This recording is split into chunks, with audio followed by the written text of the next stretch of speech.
కోనసీమ జిల్లా సరిపల్లి గ్రామంలో ఈరోజు మధ్యాహ్నం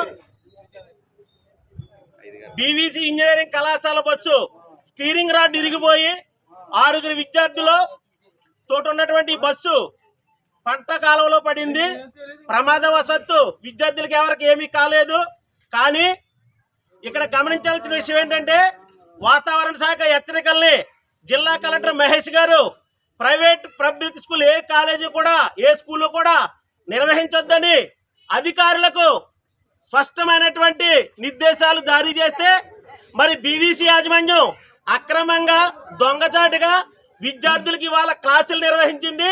ఆ సెలవు రోజుల్లో వాతావరణం బాగోకుండా కళాశాల క్లాసులు నిర్వహించడం వల్ల విద్యార్థులు ప్రాణ నష్టం ఇంత ప్రమాదానికి గురి కావాల్సి వచ్చింది.